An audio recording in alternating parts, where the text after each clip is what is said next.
یوه معروفه مشهوره ښځه څهغه خپلې زمانې کې خپل وخت کې بدو شیونو باندې معروفه وه مشهوره وه غې دوره زیاته مشهوره وه څه هغه چا نه وه لیدلې ډېرو خلکو نه وه لیدلې خو هغه بدو عملونو وجې نه هغې نامه ټولو خلکو زده وه بدوالي وجې نه هغه دوره زیاته مشهوره شوې وه نو یوې ورځې دا روانه دی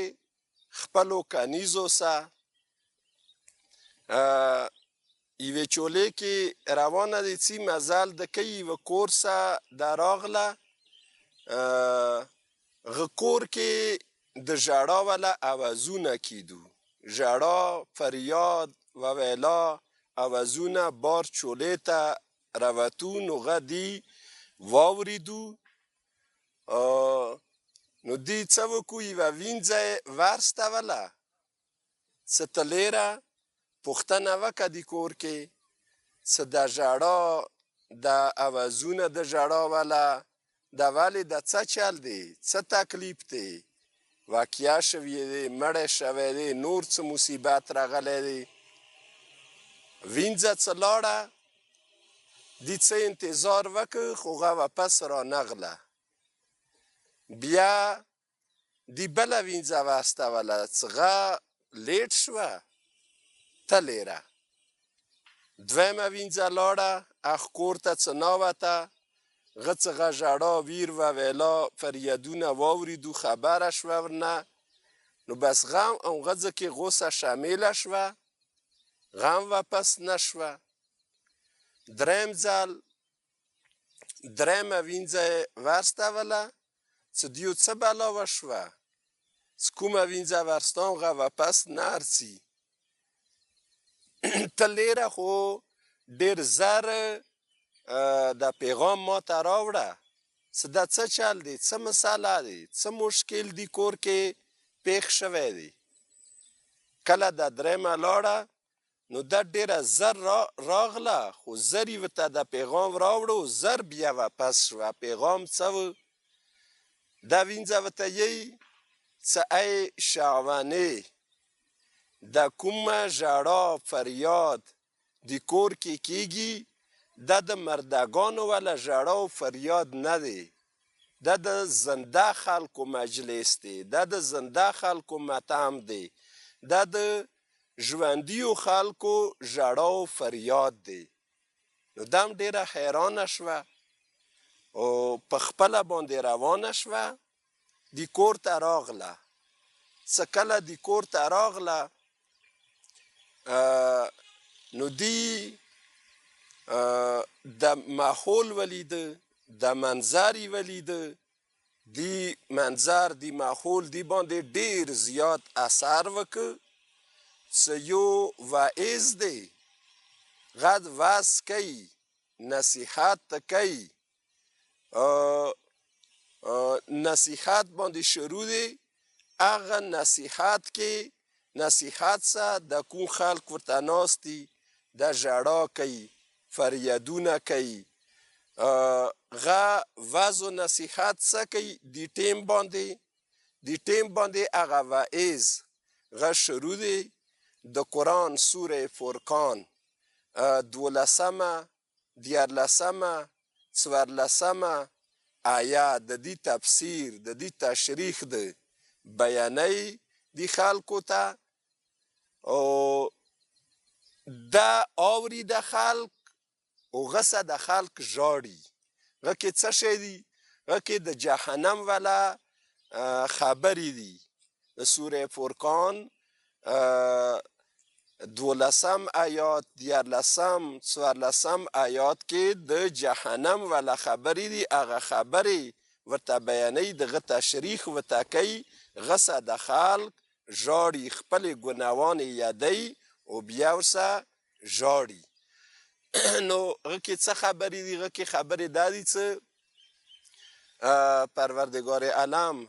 دغه انسان ته یی قرآن دغه آیتونو کې څه کله ګناهګار جهنم وکسي هغه اور کله وکسي نو بیا هغه اور اوازونه واوري څه غوریږي غا دونکیږي اوازونه کوي خوفناک اوازونه کوي غا اوازونه کله دا واوري څه دیو لاسونه زنځیرو کې د اور ولا زنځیرو کې تړلي وي او د جهنم هغې تنګې طبقې ته بوزي څه غځې کې به دا دوره زیات اذیت شي څه د خپله تمنا کوي اوازونه کوي څه خدای موته مرګ راکړي زر موته جلدی سموته مرګ راکړي نو پروردگار طرف نه ورته آواز وشي ندا ورته وشي څه تاسو یو مرګ نه څو مرګونه تاسو غواړو خو بیا تاسو ته مرګ نه میلاویږي مرګ تاسو ته نه نصیبیږي نو دغه منظر څه کله د شاهواني ولید دی باندې ډیر زیات اثر وکړ د قرآن دغه آیتونو د جهنم دغه آیتونو دغه تشریح دغه تفسیر شاهواني باندې څه ده ډیره بدنامه ښځه وه دی باندې ډیر زیات اثر وکړ نو دا هغه واعظ مخ ته ودرېده څه ای واعظ آیا ما غوندې ګناهګاره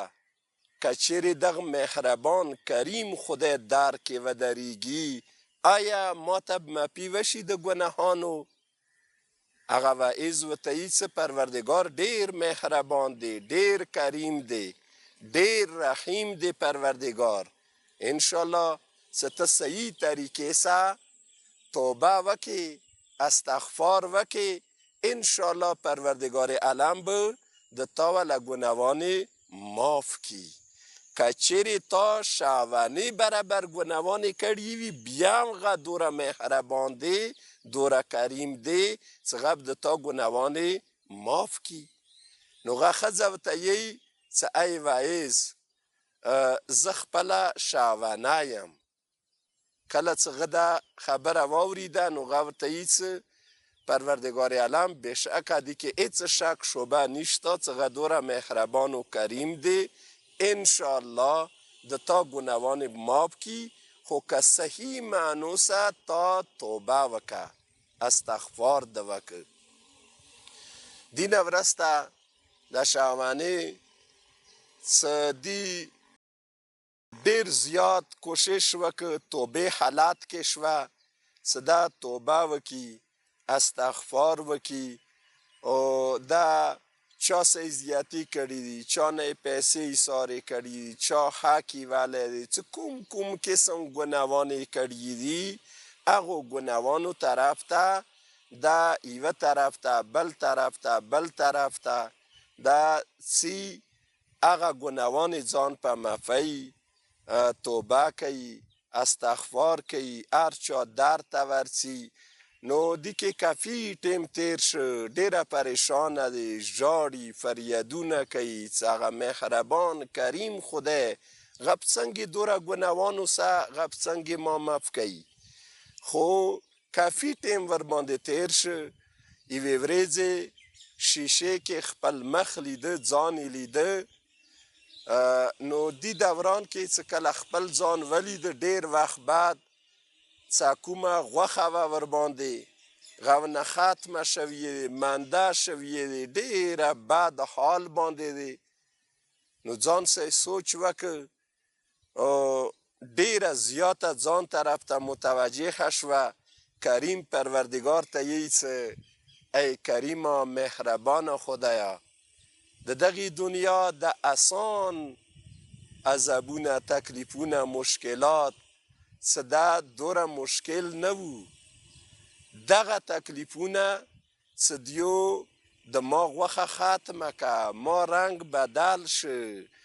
ما بدن کې دوره زیاته کمزوری راوسته کریم خدایا، مهربان خدایا، د هغې دنیا هغه عذابونه، هغه تکلیفونه، هغه مشکلات څخه ډیر سنگین دي، هغه سخت دي، د کمزور بدن هغه مصیبتونه، هغه تکلیفونه هغه څنګه برداشت کی. دغو سوچونو کې دی اوس پروردگار هغه مهربان کریم پروردگار طرف نه ورته ندا کیږي څه ای شهوانې د تا وله کومې ګناهانې وې غم ماف شوي دي، آخرت کې تا په هیڅ قسم عذاب نشته، هیڅ قسم مشکل تا په نشته. هغه مهربان کریم خدای ته معاف کړی او ټولې ګناهانې تا ته ختم کړی. بس ته بالکل غم مکه، پریشانی مکه، غم زده مکیگه.